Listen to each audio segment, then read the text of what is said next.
Hello everybody, it's Mary with Stamps-N-Lingers, and it is 1 o'clock on Thursday. Normally we'd be on YouTube, but I'm going to be doing a little switcheroo on you, and we'll be doing Facebook every Thursday now at 1 o'clock. And then on Saturday at 7, we'll be over on the YouTube channel. So make a note in your calendar, Facebook's on Thursday, and YouTube's on Saturday. And I have one other announcement before we get going, because I will sure shoot and forget to tell you. If you are planning or were planning or thinking about or even considering and contemplating joining me on my Zoom, the craft room tonight, I'm having to cancel that. I've got some things going on and I won't be back where I can be in my craft room at 7 o'clock. So I will be back on that Mondays at 2. All right, so a couple of little switcheroos, and hopefully you'll make note. The problem with Zoom is I don't have a way to tell you, so if you forget and you join tonight, it's just possible nothing will happen, and I'm sorry. Hey everybody, appreciate you guys joining me. I will try to remember to make that announcement again a little later, just to be sure that everyone has gotten the transmission. All right, so here's our card for today. Very, very simple, which isn't my thing usually, but I managed to make it happen this time. And it uses the Honeybee home set. I didn't need the whole bundle, just the stamp set. But I borrowed one of the fun dies from the Hippo and Friends. Y'all, if you don't have Hippo and Friends, I highly recommend it. It is just a really cool set, even if all you have is the dies, because these dies here are really quite wonderful. And if you also have the matching stamp set, then you're already ahead of the game. All right, so let's go ahead and get started. Hey, Rosie. Hi, Audrey. Hi, Catherine. Appreciate y'all all joining me. Excuse me. I'm so sorry. All right, so we're going to start with a Misty Moonlight card base.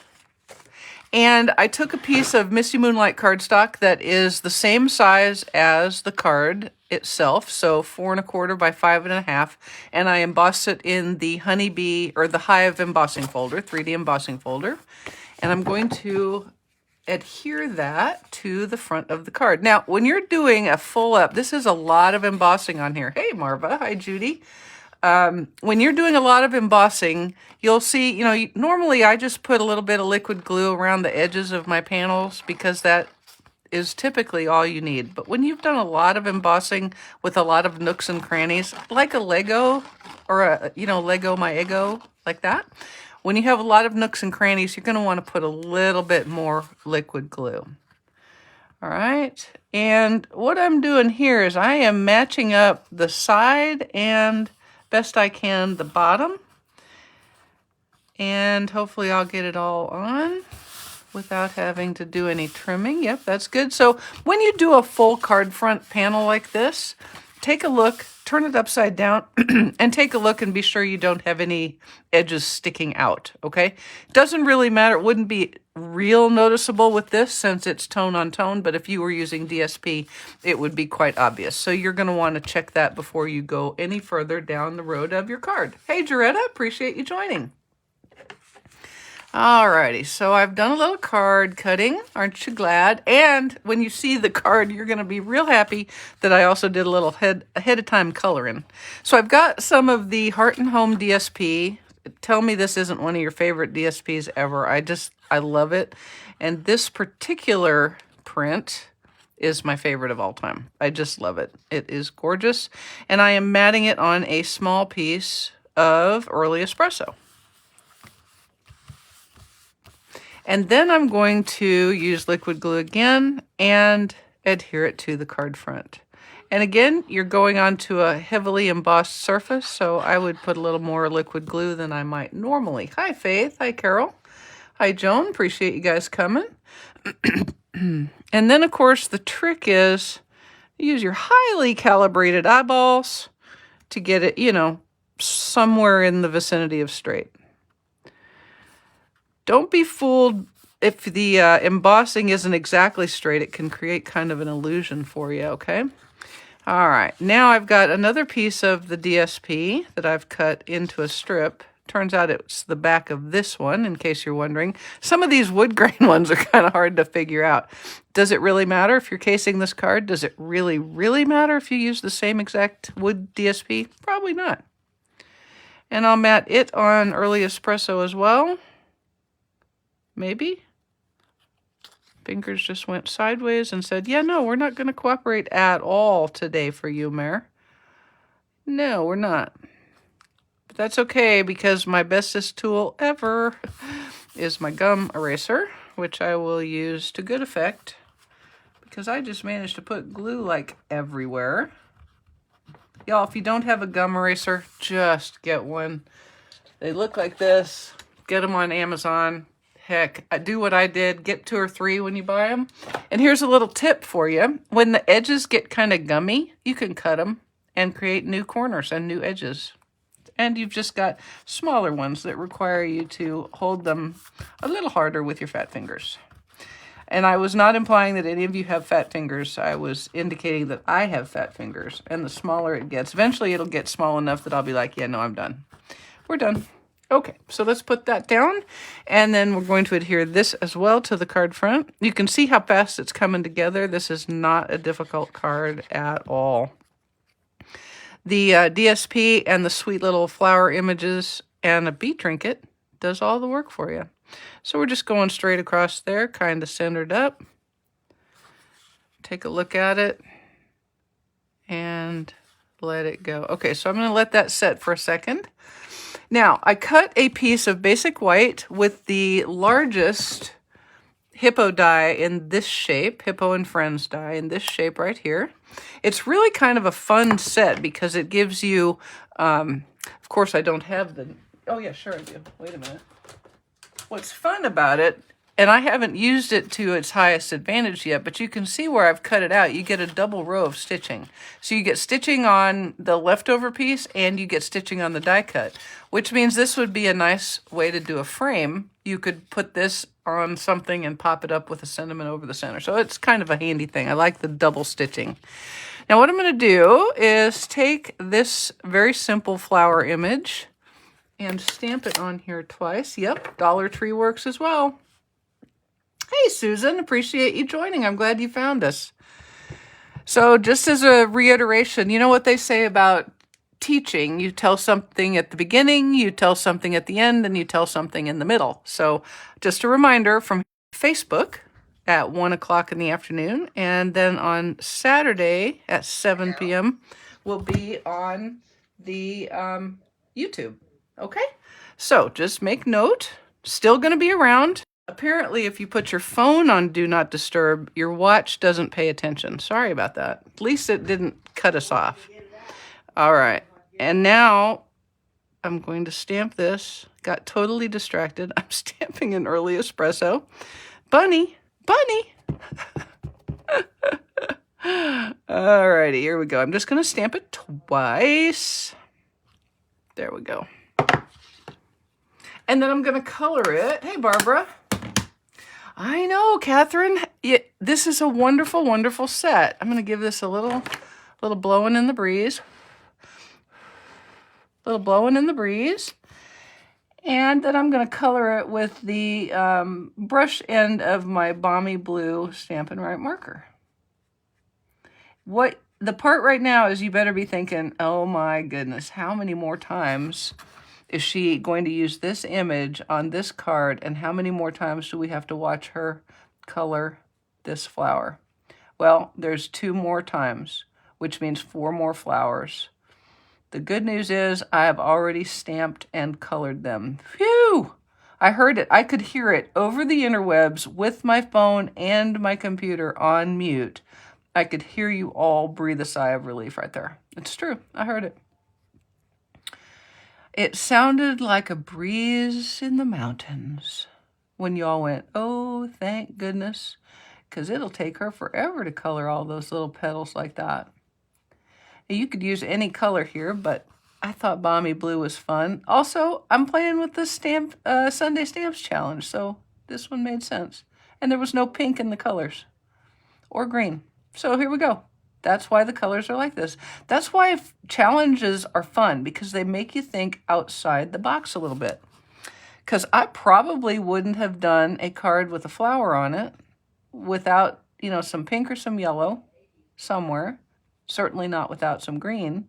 But because the challenge kind of, I don't know, wait for it, challenged me, I came up with something that I ended up really liking.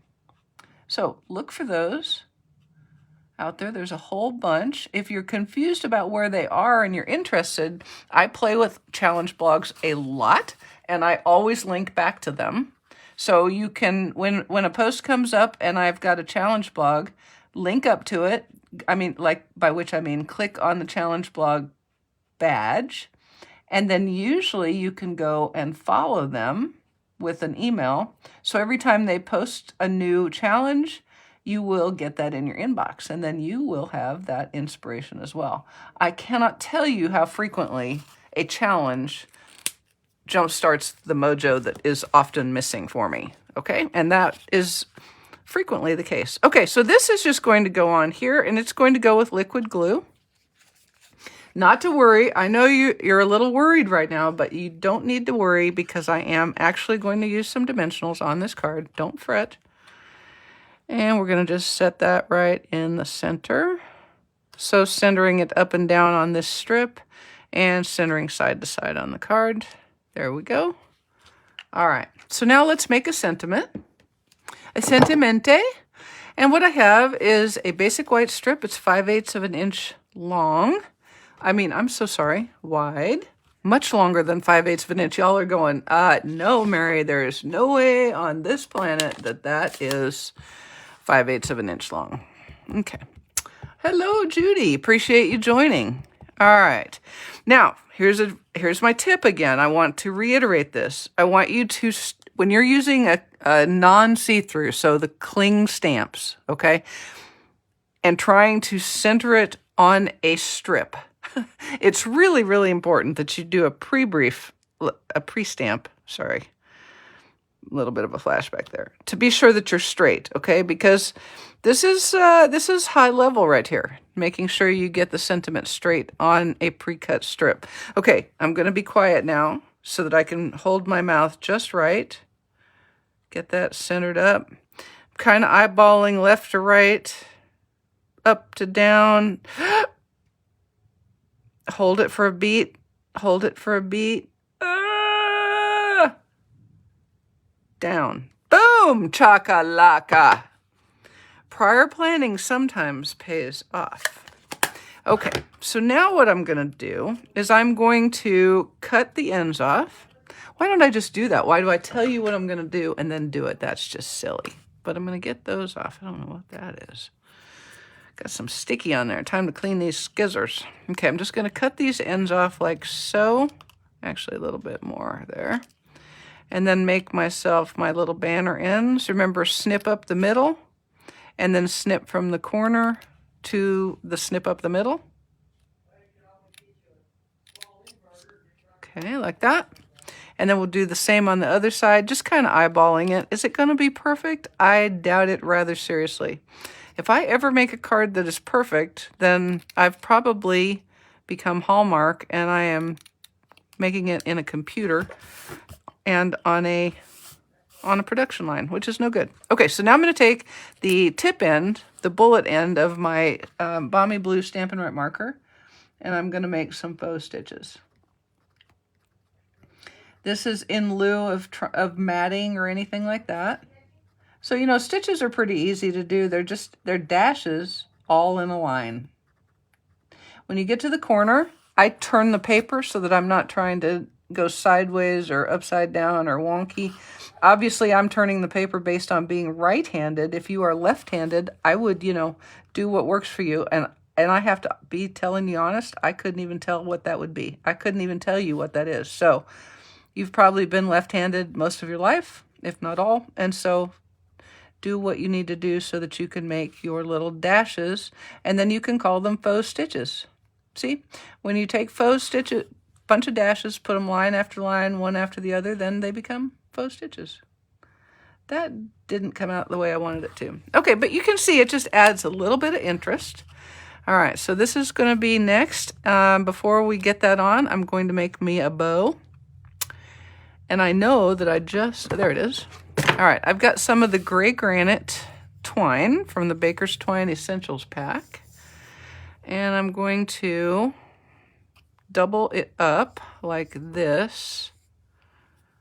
And I'm going to make it a little extra long because I'm doing, you know, bow in public. And that's always scary. It's worse than doing math. I'm promising you I would rather do public speaking than do a bow in public because it's just not my thing, man. I'm not good at it. I'm just not good at it, and it makes me stressed. It does. It makes me stressed. There you go. See, Catherine, you're used to doing it, right? All right. So there I'm going to take that. Baker's twine can be a little twisty. That's okay. Aren't we all a little twisty on the inside? Yes. And then we'll cut that like that. Okay. Now, what I'm going to do is I want to put this little dude with a glue dot, like right about there. So, right about there. And now I'll pick up a glue dot off of my glue dot roll. Isn't that a good place to have your glue dots? Is on the glue dot roll. Now, I have had glue dots on ink pads, on ink sets, on ink stamp sets, on die magnets. I've had them everywhere. So far, I haven't had them on Finn's nose. I'm not sure how that has happened because he's certainly one to carry around dimensional covers, but no glue dots for him. All right. So there's that. I'm going to put it on kind of at an angle like so. Keep his little tails down where I can manipulate them. And then I'm going to use my double stacked dimensionals. I really like to use double stacked dimensionals when I'm going over a bow because it really annoys me when there's a bump. I don't like bumps in sentiments. Okay, so I am putting the first layer of dimensionals on the card base itself. And we'll probably have one right here. Double check that that's going to work out. And I can even come as far as over here, like that. Yeah, oh, you had a glue dot in your hair, Marianne? Oh, dear. I bet that was, like, worse than trying to get peanut butter out. Okay, I'm going to show you a little trick. I don't want to put what could be the last dimensional because I'm getting real close to the end, and I don't want to risk it sticking out. So I'll show you a little trick. Okay, so I've pulled the covers off, and now I'm going to set the second layer. This is what I mean when I say a double stack of dimensionals. Okay, so in case you've ever wondered what that really means, this is it. This is it right here. Yeah, this is it. This is it. Okay, now when you put this on, this dimensionals are supporting this sentiment above the height of that knot right there. All right, so be comfortable with double dimensionals because they are a very helpful way to do business. What do I always try to say? What do I try to say? It's paper. Make it do what you need it to do. Okay, now I'm going to go ahead and center that. Maybe center it a little more better.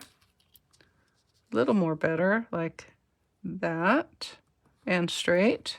Okay, now you can see I've got kind of a little, a little bit off over here. I'm not going to worry about this one so much, but I'm going to put a B there, so I want it supported.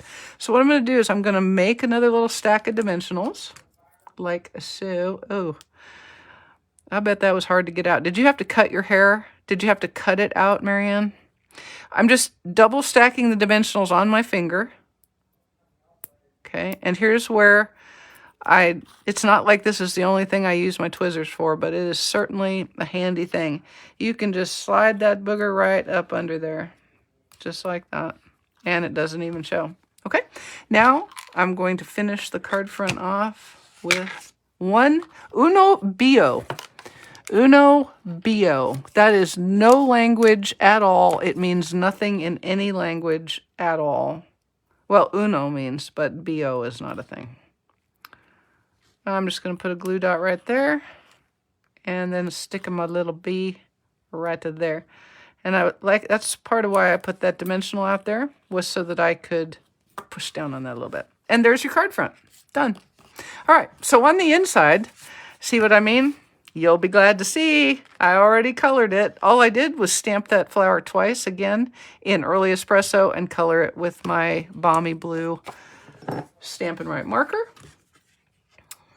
And then I am going to adhere it to an early espresso matte. And then into the card it will go. Into the card it will go. I probably should have been an opera singer. I just came to it too late in life. It's true. All right, there we go. I'm loving the color scheme. Now, if you were using the blues in the Heart and Home DSP, you'd be playing along the Night of Navy world. But since I wasn't, and I really liked Misty Moonlight, that's what I did. Okay, so there's your card. Easy and also peasy. Now my envelope has more of the flowers that I've already colored because, yeah, that's how efficient I am. And I knew that watching concrete dry would be more fun than watching me color that flower 77 times. So all I'm going to do now is put another piece of my favorite bee-strewn paper on the envelope flap. And that, as they say in some industry somewhere, will be that. Done and done. Dunske. Well, almost Dunske. Thank you, Catherine. I appreciate it. Thanks, everybody. I love this set. And I don't know if it's because of the flowers. I mean, the flowers are pretty, but I just love the whole bee thing. I really do. I love bees. I saw a really cool new Hive thing. It's called a flow hive. And you don't even have to take the those things, the comb thingies. They have a special name, but you know, the comb thingies that the bees make their honey on.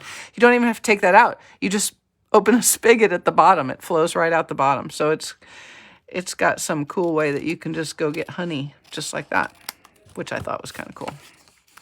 Alrighty, and there you go. You're the nicest. Look at that. That twine's just going crazy. Twine has a twisted side, doesn't it? See what I did there? All right. I appreciate you guys joining me. Okay, one more time. No Zoom the craft room tonight. So please don't come. I'll feel terrible if you're sitting out there waiting for me because I won't even see the notice. And going forward, Thursdays are Facebook, Saturdays YouTube. Thursdays are Facebook, Saturdays are YouTube. Thank you so much, you guys. I hope you have a wonderful rest of your weekend, and I will see you on Saturday. You know, it's not the weekend yet. Go to work tomorrow. Don't stay home. Have a great rest of your week. Bye.